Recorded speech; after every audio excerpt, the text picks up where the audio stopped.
Humanity spent 2 centuries engineering 16 super spiders. Their vivid coloring was a warning sign of extreme toxicity. During a routine check, a female researcher searched the entire incubation chamber but counted only 15. No one realized the last one was hanging directly above them, while Peter Parker was busy congratulating himself for getting photos of Mary Jane. The spider had already marked him as prey. It crawled onto his finger without him noticing and bit down hard. The pain made him instinctively fling it away. He stared at the strange spider, feeling like he had seen it before, unaware that this tiny wound was about to change his life. 3 hours later, he got home feeling unusually ill. Before he could eat, he rushed upstairs. A sudden wave of dizziness knocked him out cold. With his last bit of strength, he wrapped himself in a blanket, hoping it would ease the pain. The bite on his right hand was already swelling, turning purple, and hardening. What he didn't know was that the spider's venom was aggressively breaking down damaged cells, fusing its DNA with his own. The next morning, he woke up to a world that felt different. His vision was blurry, and he assumed something was wrong with his eyes. Then he caught sight of his reflection. The scrawny body he'd had yesterday was gone, replaced by solid muscle.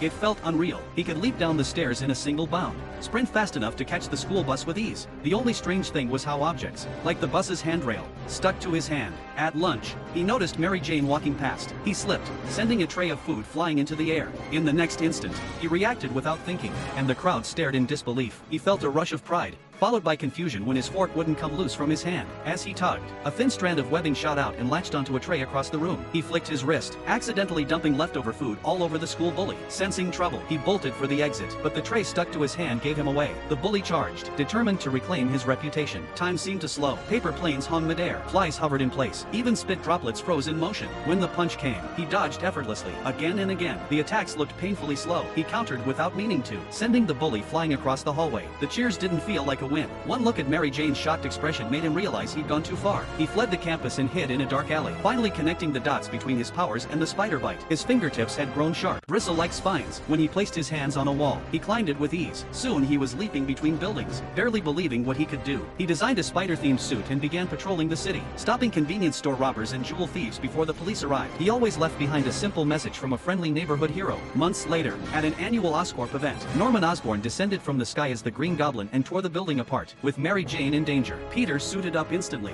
knocking her out of harm's way and saving children below. He rushed the Goblin, but was overpowered and blasted aside. The Goblin escaped, leaving chaos behind. The next day, the Goblin stormed the newspaper office, demanding Spider-Man's identity. A smoke attack followed, and Peter was abducted. On a deserted rooftop, Osborn revealed his plan to recruit him, promising wealth and power.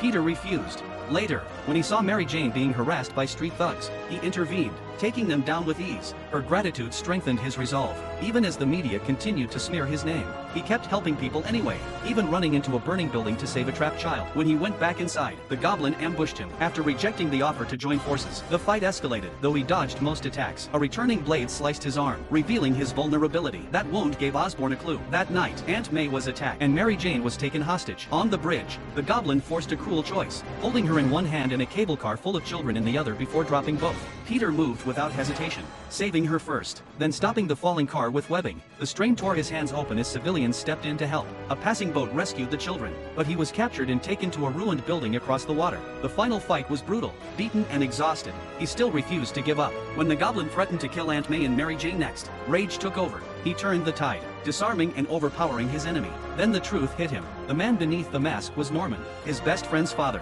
He hesitated. That moment of mercy nearly cost him his life. The Goblin tried one last attack, but his danger sense saved him, and Osborn was killed by his own weapon. As Peter stood there in shock, Harry arrived and saw only Spider-Man standing over his father's body. He escaped easily, but the cost was permanent. In saving everyone else, he lost his closest friend.